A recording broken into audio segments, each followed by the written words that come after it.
지금부터 2021학년도 수능 절대평가 전환을 촉구하는 3개 단체 공동 기자회견을 시작하도록 하겠습니다.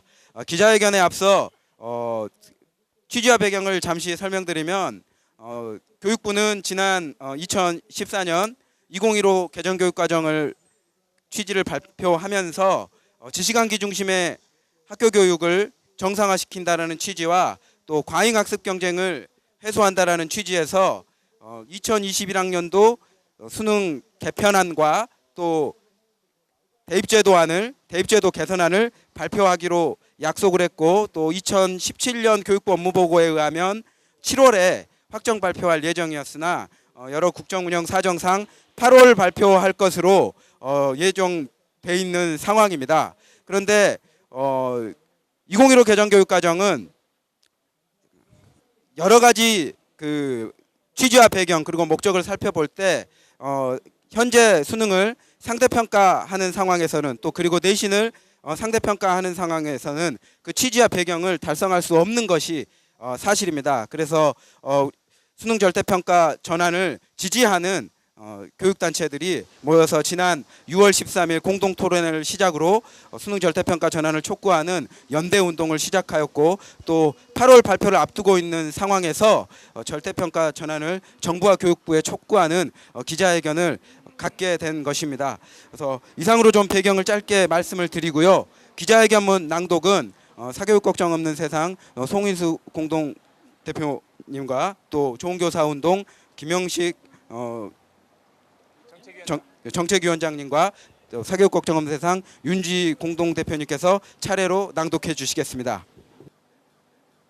예, 교육을 바꾸는 사람들 그리고 사교육 걱정 없는 세상 좋은교사운동 이 세 단체는 새 정부 출범 이후에 교육부가 결정해야 될 첫 번째 교육과제인 2021학년도 수능 개편안은 반드시 모든 과목 절대평가로 진행되어야 한다는 데 뜻을 모으고 오늘 이것을 알리는 기자회견을 치르게 되었습니다. 수능 절대평가에 대해서 찬반 논란이 뜨겁지만 이 정책은 더 이상 미룰 수 없는 시대적인 대세입니다. 세계 모든 나라 가운데서 학교 시험을 상대평가로 치르는 나라는 그 예를 찾아보기 극히 드뭅니다. 절대평가는 대세입니다. 수능과 같은 국가시험은 물론이고 학교 내신 평가도 그렇습니다. 학교는 말할 것도 없고 기업에서조차 절대평가도 대세입니다. 그 이유는 무엇입니까? 더 이상 직원들을 경쟁시키는 상대평가 체제로는 내부의 협력을 도모할 수 없고 그런 협업 없이는 다른 기업과 경쟁할 수 없다는 누적된 실패의 경험과 반성 때문입니다. 4차 산업혁명은 이런 경향을 가속화하며 협업과 공감, 창의적인 능력을 학교 교육에 요구하고 있습니다. 이 추세 속에서 세계 선진 각국은 기존 교육체제 속에 정착되어 온 절대평가의 가치를 지키며 미래 능력을 키우기 위해서 교육개혁에 몰두하고 있다는 것은 우리 모두가 아는 사실입니다. 그런데 그동안 우리만 한 줄 세우기 상대평가 체제를 고수해 왔습니다. 소위 전문가라는 사람들은 한편으로 4차 산업혁명을 이야기하면서 또 입시 변별력과 상대평가를 주장하고 또 한편으로 글로벌 경쟁을 외치며 내부 협업의 전제인 절대평가 대신에 상대평가가 필요하다고 외치고 있습니다. 참으로 앞뒤가 안 맞고 어이가 없는 일입니다. 다행히 지난 2년 전 2015년에 정부는 방향을 잘 잡았습니다. 정부는 이미 우리 곁에 찾아온 세계적 흐름을 내다보고 아이들이 협업과 창의성, 공동체성 이런 미래 능력을 키우기 위해서 그에 걸맞는 교육과정을 개정해야 한다고 판단하고 2015년 교육과정 개정 사업을 진행했습니다. 여러분, 2015년 개정 교육과정은 무엇입니까? 문이과라는 입시 중심의 지식 구분의 경계를 허물고 지식 암기 중심의 교실 수업을 토론과 탐구, 체험 중심으로 개선해서 창의적인 역량을 키우고 그렇게 해서 창의 융복합형 인재를 양성하겠다는 것입니다. 이런 인재를 양성하기 위해서 교육부는 자기관리 역량, 지식정보 처리 역량, 창의적인 사고 역량, 심미적인 또 의사소통 역량, 공동체 역량을 제시했습니다. 그런데 위에서 밝힌 교육 과정의 목표를 달성하고 핵심 역량을 갖출 인재를 양성하기 위해서는 반드시 수능이 절대평가로 전환해야 됩니다. 협업을 강조하겠다는데 경쟁의 도구인 상대평가를 존속시킬 수 없고 공동체성을 강조하겠다면서 자기 이익을 강조하는 상대평가를 유지할 수는 없는 일입니다. 또한 창의적 사고만 해도 경쟁은 사람의 뇌를 경직시켜서 창의성을 이끌어낼 수 없다는 점은 이미 과학계의 지배적인 사실입니다. 따라서 현재와 같은 지식 암기 중심, 교과목 중심의 수능 시험 체제 속에서는 이 같은 역량을 가진 아이들을 양성한다는 것은 불가능한 일입니다. 따라서 2015년 개정 교육과정의 성공은 2021학년도 수능 절대평가를 요청한다 말할 수 있을 것입니다. 문재인 대통령은 후보 시절에 이런 흠을 받아서 2021학년도 수능 전 과목 절대평가를 공약으로 내걸었습니다. 또한 지난 5일 김상곤 교육부 장관께서도 취임사를 통해서 무한 경쟁 교육에서 공정과 협력 교육으로 전환하는 것이 우리 교육이 시급히 해결해야 될 과제라고 밝히게 됐습니다.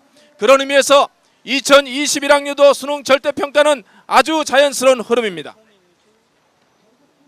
그러나 최근 수능 전 과목 절대평가 대신 일부 과목에 한정해서 절대평가를 도입하려 한다거나 또 수능이 절대평가가 된다면 학교 내신은 상대평가로 남겨둬야 한다거나 대학별 본고사를 강화한다는 주장이 교육부 일부 관료들과 일부 대학으로부터 제기되고 있습니다. 그러나 이런 주장에 새 정부는 결코 흔들려서는 안 될 것입니다.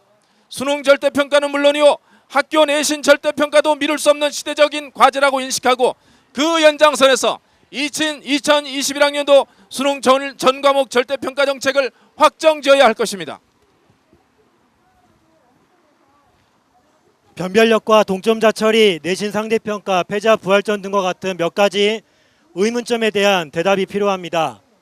변별력은 이제 떠나보내야 할 구시대의 유물입니다. 출신학교 차별금지법 등으로 취업 등에서의 패자 부활전을 도모해야지 입시 영역에서 패자 부활전 도모는 문제만 양산할 뿐입니다. 동점자가 많아질 경우에 변별력이 없어진다는 문제를 제기하는 사람들이 있습니다. 그러나 자기소개서 면접, 추첨, 전공 관련 내신 과목 참고 등으로 해서 얼마든지 해결할 수 있습니다. 일각에서는 수능이 절대평가가 될 때 대입 입시 정시 전형에서 동점자가 많아지고 그렇게 되면 누구를 뽑아야 할지 변별력이 없어진다고 우려합니다. 그러나 대학 교육에 필요한 적합한 인재를 찾는데 한두 문제 차이로 그 능력을 변별하는 것은 그 자체가 무의미한 일입니다.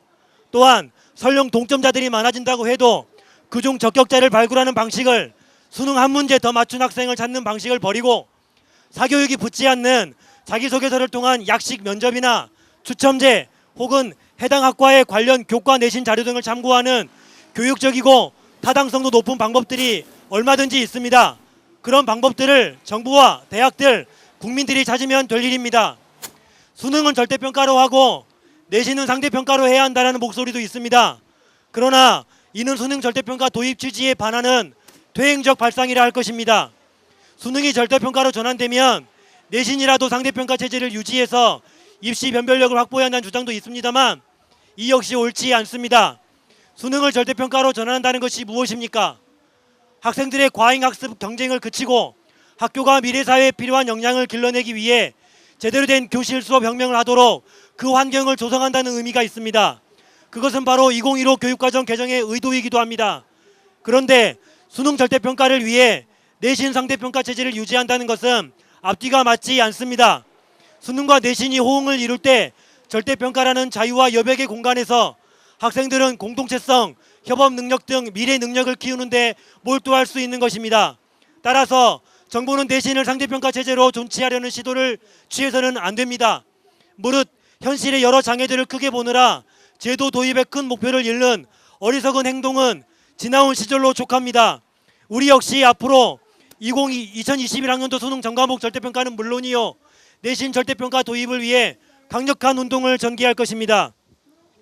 내신이 좋지 않은 학생들, 재수생들에게 수능이 패자부활전이라는 재도전의 기회로 작용하는데 수능 절대평가로 전환되면 그것이 불가능하다는 비판도 있습니다.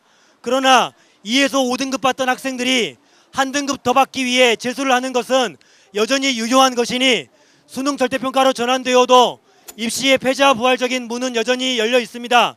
물론 1등급 내에 경쟁을 반복하기 위한 N수는 수능 절대평가 시대에 많이 억제될 것입니다. 사실 그런 수준의 패자부활전을 위한 무리한 시간 투자는 국가적으로도 개인적으로도 낭비입니다. 사실 패자들의 부활과 재도전은 입시 영역에서가 아니라 취업의 영역에서 고려할 가치일 것입니다.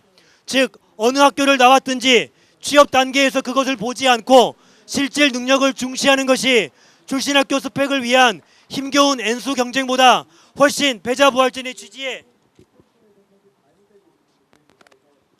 맞습니다. 그동안 우리 사회가 취업 경쟁 등에서 학벌, 학력으로 사람을 차별하고 그래서 탈락한 자들을 돌아보지 않는 곳이다 보니 이를 어쩔 수 없는 기정사실로 여기고 오직 학벌, 학력을 취득하는 생사의 싸움에 몰두해 왔습니다. 그리고 그 싸움에서 기회를 한 번 더 주는 것이 정의라고 해석해 왔습니다. 그러나 그 결과가 무엇입니까?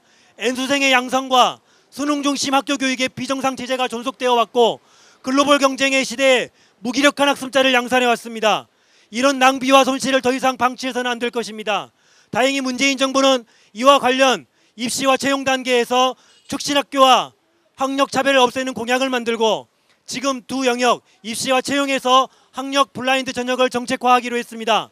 물론 정치권에 이대로 맡겨서 저절로 해결될 일은 아닙니다만 큰 가닥은 잡았고 이를 위한 국민들의 운동은 시작되었으니 패자부활의 부담을 입시 영역에 두는 구시대적 구조는 이제 결별해도 될 것입니다. 일각에서는 수능 전과목 절대평가 전환이 혼란을 야기할 수 있으니 일부 과목만을 우선 절대평가로 전환하자는 의견이 있습니다. 하지만 일부 과목에서만 절대평가를 도입할 경우에 상대평가를 실시하는 과목에 대학 입시에서 요구하는 변별력이 쏠릴 것이고 그에 따라 해당 과목 점수 경쟁과 사교육 풍선 효과도 극심할 것이 분명합니다. 이는 2018학년도 수능부터 도입될 영어 절대평가의 경우에서 확인된 상황입니다. 2018 수능부터 영어 영역의 절대평가가 도입되자 각 대학들은 영어 반영 비율을 낮추고 타 과목 반영 비율을 높였습니다. 이로 인해 변별력의 부담이 국어와 수학, 탐구 등으로 이동했으며 해당 과목의 부담이 커지게 된 것입니다.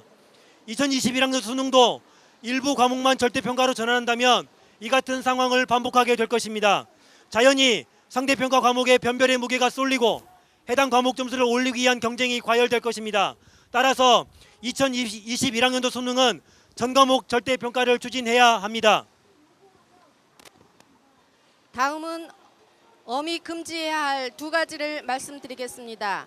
첫째는 수능 절대평가에 백분위 점수 등 서열화된 점수를 병행해야 한다는 것, 또 논구술고사 등의 일체의 대학별 고사 시행은 법률로 엄금해야 합니다.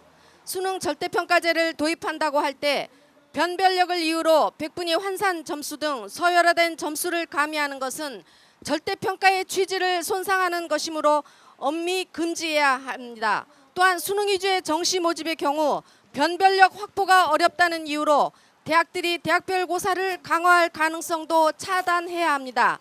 대학이 별도로 실시하는 대학별 고사는 학교 교육과정으로 대비가 어려우며 수험생의 준비 부담을 가중시키고 사교육 유발 요인으로 작용합니다. 이러한 이유로 박근혜 정부에서도 2013년 대입제도 발전 방안에 따라 2015-2016 대입제도 확정안을 발표하면서 논술 및 교과 지식을 묻는 구술고사 실시를 지양할 것을 유도한 바 있습니다.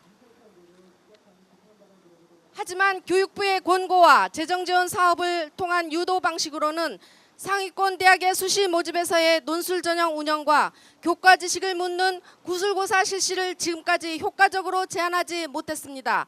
따라서 대학별 고사를 자율적으로 지향할 것을 유도한 이전 정부의 실패 요인을 타산지석 삼아 대학별 고사 시행을 막는 법 조항을 신설하거나 이를 제재할 수 있는 정책을 추가해야 할 것입니다. 이런 수능 절대평가 정책적 기반 속에서 우리는 급변하는 세계의 흐름 속에서 아이들의 미래 역량을 키우는 교실 수업의 혁신에 몰두해야 할 것입니다. 전국의 모든 학생들 혹은 학급의 친구들을 한 줄로 세워 경쟁시키는 교육 방식은 선진국은 이미 오래전 폐기한 구습이요 아이들과 나라의 미래를 망치는 길입니다. 당장의 유불리만 따져 이 진흙탕 싸움을 지속할 경우 가라앉는 타이타닉 호에서 살아남기 위해 경쟁하는 것과 다를 바 없습니다. 누구에게 유리할 것인가의 관점이 아니라 우리 모든 아이들에게 유익한가는 관점으로 전환해서 이 문제를 바라보고 빠른 시일 내에 정부가 제대로 된 결정을 해야 할 것입니다. 우리는 그 목표를 이룰 때까지 국민들과 함께 바른 목소리를 내고 또 할 수 있는 최선의 노력을 다할 것입니다. 이상 교육을 바꾸는 사람들, 사교육 걱정 없는 세상, 좋은 교사 운동, 세 개의 교육단체는 다음과 같이 정부에 촉구합니다. 우리의 요구, 첫째, 융복합적 인재 양성, 협업, 공동체성 등 미래 능력을 목표로 설계된 2015 개정 교육과정의 취지에 가장 알맞는 제도는 수능 절대평가 체제입니다. 세계 선진 각국이 학교와 기업에서 입시와 직원평가에서 절대평가 체제를 고수하는 이유를 유의해야 할 것입니다. 우리만 시대에 뒤처져서는 나라 미래에 전망이 없습니다. 둘째, 수능 절대평가 전 과목 도입에 따른 반대 논리로 제기하는 수능 절대평가 부분 과목 도입, 또 내신 상대평가는 존치, 또 대학별고사 부활, 또 입시 패자 부활전 존치 등의 이유에 나라 교육의 큰 방향이 굴복되어서는 안 됩니다. 또한 수능 절대평가를 한다면서 서열화된 점수까지 함께 제공하는 것은 절대평가제의 근간을 흔드는 것으로 이를 절대 고려해서는 안 됩니다. 셋째, 교육부는 수능 절대평가로 전환되는 2021학년 대입 정시 모집에서 변별력 확보를 운운하며 대학이 논술고사 및 교과지식을 묻는 고술고사 등의 대학별고사 실시를 요구하는 것에 대해 법조항 신설 등의 정책 결정을 통해 강력히 제재하십시오.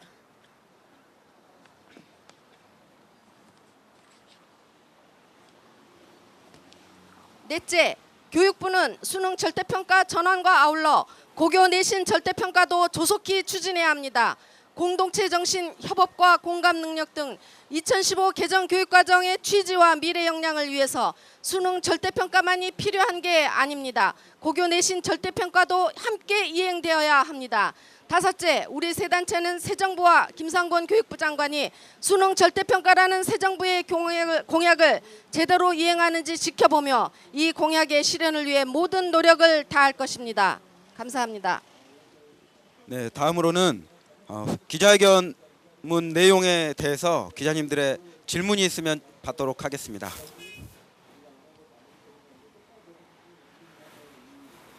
질문이 없으면 끝으로 구호를 외치고 기자회견을 마치도록 할 텐데요. 제가 문재인 정부는 전과목 수능 절대평가 공약을 이라고 하면 여러분께서 즉각 이행하라라고 세 번, 몇 번이요? 예, 세 번 외쳐주시고, 예. 오른손을 들어주세요. 알겠습니다. 제가 즉각 이행하라까지 하면 이행하라를 세 번 외치는 것으로 하도록 하겠습니다. 문재인 정부는 전과목 수능 절대평가 공약을 즉각 이행하라. 이행하라. 이행하라. 이행하라. 네. 다시 한번 하도록 하겠습니다. 문재인 정부는 전과목 수능 절대평가 공약을 즉각 이행하라. 이행하라. 이행하라. 이행하라. 네, 이상으로 기자회견을 마치도록 하겠습니다.